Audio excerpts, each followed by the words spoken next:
Hello engineering students, this is Mr. O and I'm going to go through an example, a worked example of beams, and this is a basic introduction to basically trying to work out the calculations of a beam using moments and vertical, horizontal forces as such. So let's go through the example. First example, Mr. Lego Man beam. This is what's known as a simply supported beam, and the reason why is because a simply supported beam has the supports on either end. Let's just remember this particular beam on the left hand side, that is a fixed or pin support. So our reaction on R on the left and our reaction on the right is a, which one is that? That's a fixed, that's a roller support.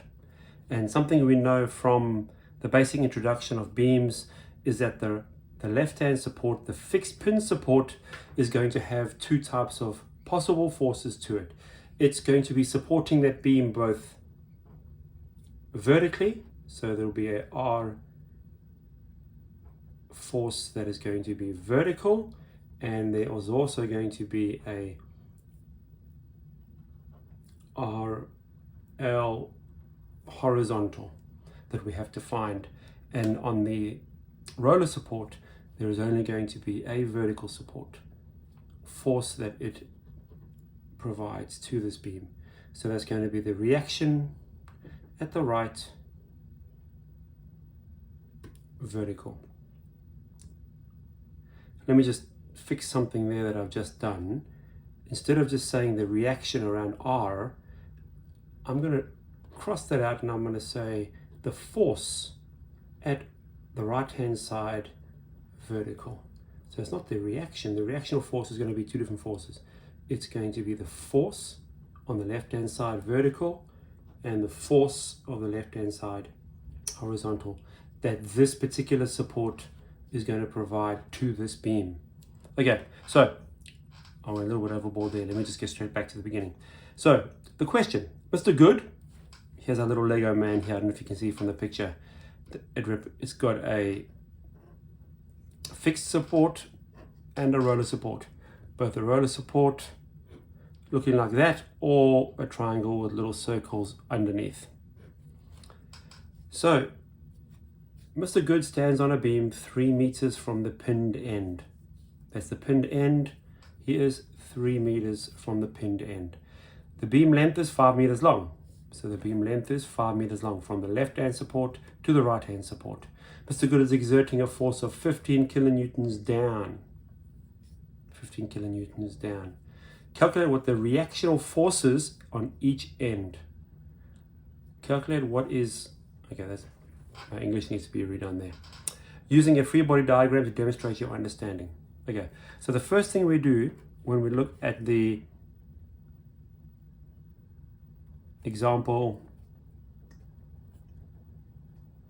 Mr. Lego Man beam, the first thing we're going to do is we're going to redraw this beam in our workbooks.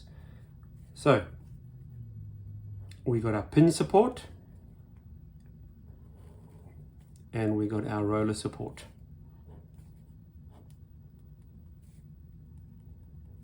The beam spans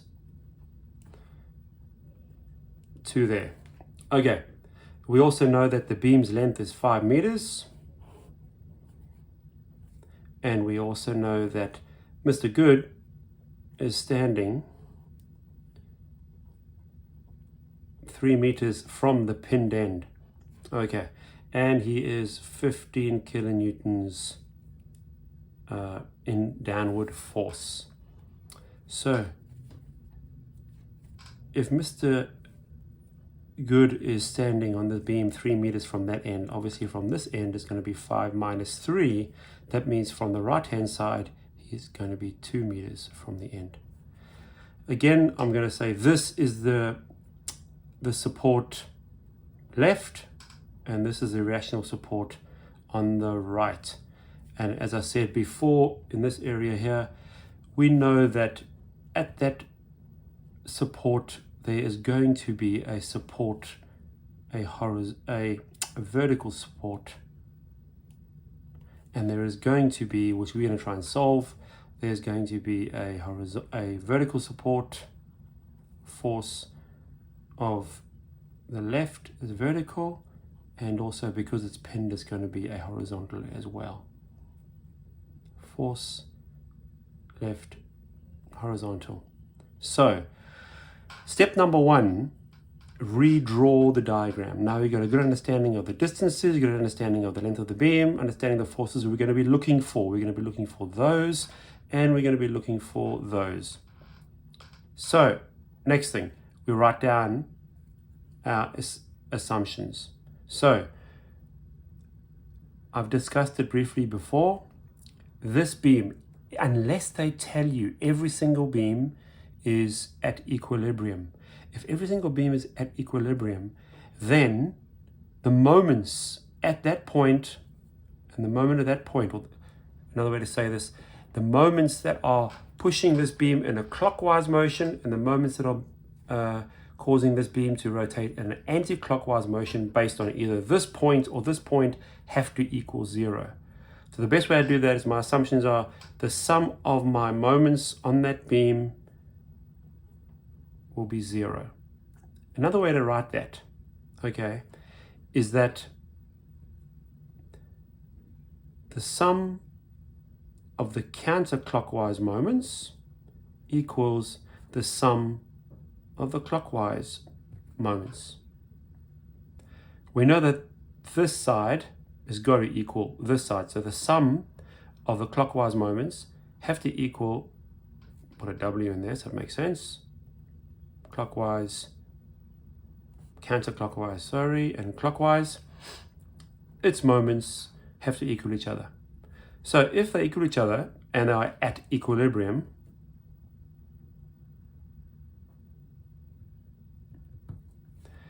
then what we can say then is, let's take this and take it to the other side of the equal sign.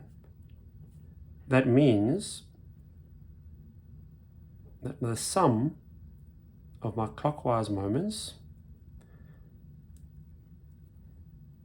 minus, because I've gone from this side being a positive, when I go over the equal sign it becomes negative, the sum of my counterclockwise moments will equal 0. So the subtraction of that, positive minus that. And this is where we get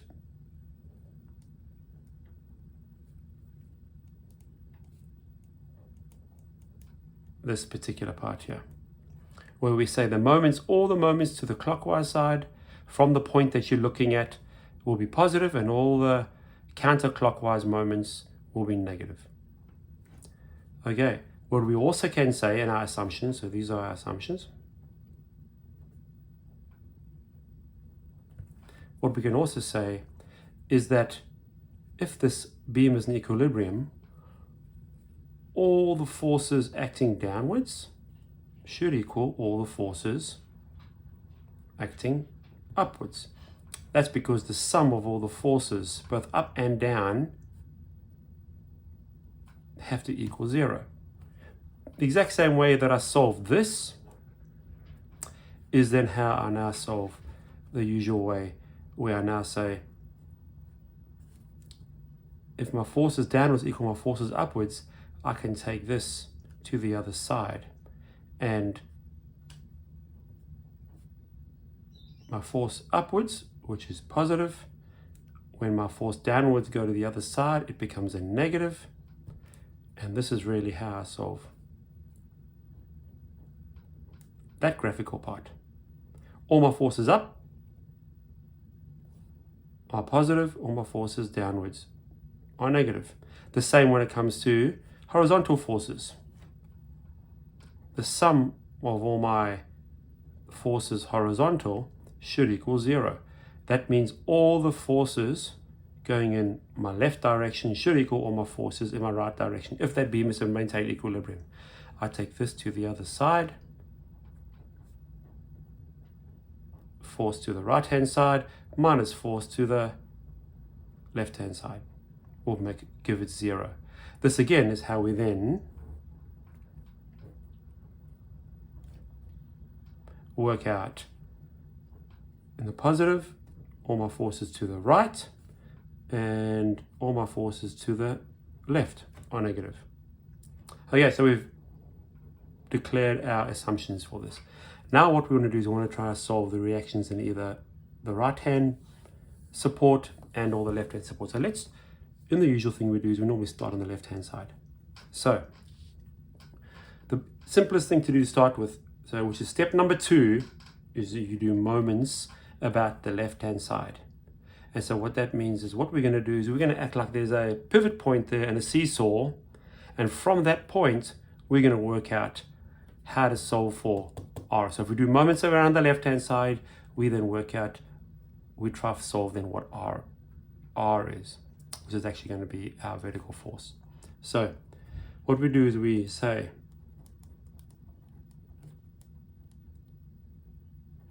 take moments about RL to find RR. Okay, so how do I do that? I've already said that the sum of my moments equals 0, which all the moments forces around R0 will equal, and we know that moments is force times distance, therefore so we look now, all the forces that go clockwise. So I go, it is actually all the forces that are clockwise minus all the forces that are counterclockwise. So from this point, Mr. Lego Man standing there at 15 kilonewtons is pushing this beam that way, as if this is a pivot point or this is like a seesaw. It's going to swing clockwise. So therefore, plus force times distance minus force times distance. Force will be the 15 kilonewtons of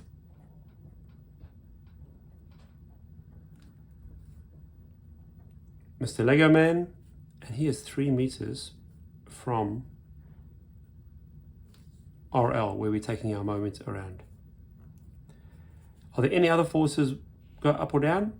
It's actually just the reactional force of the support. So if it had to push to support that beam, it will be pushing in the opposite way around, and it will be spinning in the anti-clockwise motion. So that is actually the anti-clockwise motion. So therefore, the force, we don't know what the force is, which is actually why we call it RR. And it is how far from that point RL? 5 meters. So if I simplify this, these are all 0. It becomes 15 times 3 is 45 kilonewtons per meter minus 5 RR. So what we need now to solve that, we take this to the other side, it becomes 5. The reaction at RR equals 45 kilonewtons per meter. I didn't put it, this is still in meters. So now what I do is I divide that by 5. I take that 5, I bring it underneath, I then divide by 5. 45 divided by 5 is 9 kilonewtons. And we know that it is positive, the force is therefore upwards, and we know it is a force. So technically my force right vertical is plus 9 kilonewtons. Was it positive? It is upwards. So now I've just found this side. Okay, instead of taking moments, you could take moments around the reaction at R, the support at R, but in essence, we can really just do a positive and negative. We can just do the vertical and horizontal forces. So I'm just going to tear this off.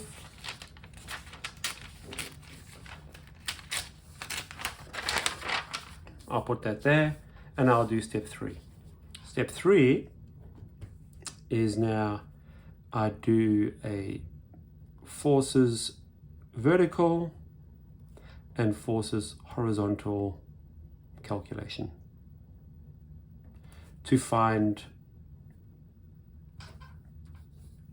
the forces at RL. Do you notice now that because this is the pinpoint, I'm going to need to find the vertical and the horizontal force.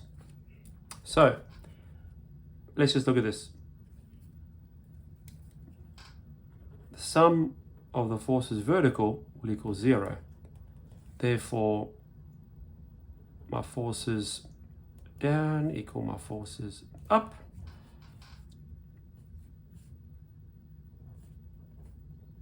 My forces up minus my forces down. In this drawing, I have effectively found, I've still got that, I've got that, I found out that this is applying a force upwards of 9 kilonewtons. He is still at 15 kilonewtons. And I know that I'm going to assume it's a positive, that he's supporting the beam upwards, and that it is my R, force R vertical.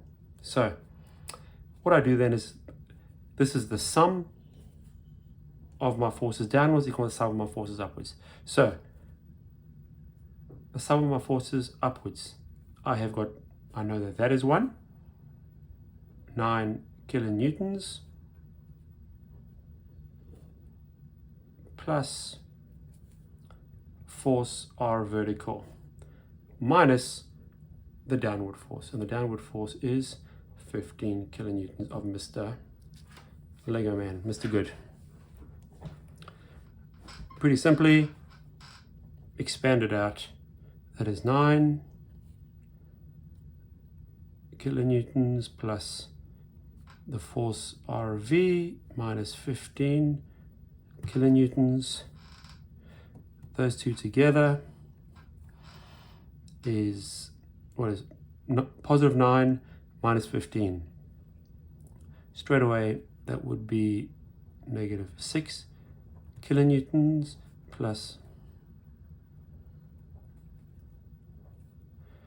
I can take this to the other side, and that becomes 6 kilonewtons equals FRV. So my force, it is a positive, therefore it confirms that this is 6 kilonewtons upwards. That's the vertical support force that my reaction, my support at RL, I keep on confusing myself here, the left-hand side support. My apologies for that. You knew what I was meaning. We were trying to find RL. That fixed support also has a horizontal. Now, because we haven't had any axial loads, I think I described it briefly, when axial load is a force that is acting at an angle, our normal forces are what's acting downwards, 90 degrees perpendicular to the actual beam. If there's an axial load, then we start having forces both in the horizontal and the vertical. We got to resolve that angled force. We don't have any of those. There are no axial loads.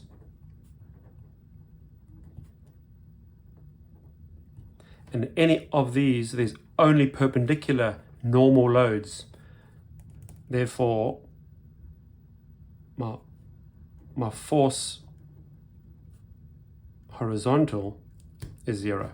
You must not forget, because I solved the force vertical, what happens is people forget to solve that. They forget to say that the force horizontal for RL is 0, because there's no axial load. By saying that, there's normally a mark there as well. Okay, and the fourth thing we do is we draw the diagram.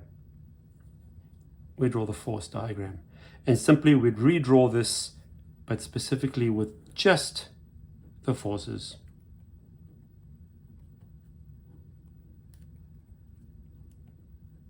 So Mr. Lego Man, Mr. Good is pushing down at 15 kilonewtons. This is pushing up at 9 kilonewtons. This is pushing up at 6 kilonewtons, the left-hand side, and this is 0 kilonewtons. There is no horizontal force at all at that point. And you know that the downward force equals the sum of the upward forces, and vice versa. 15 kilonewtons and 9 plus 6 is 15. So you know you've got that right. And that's the first example.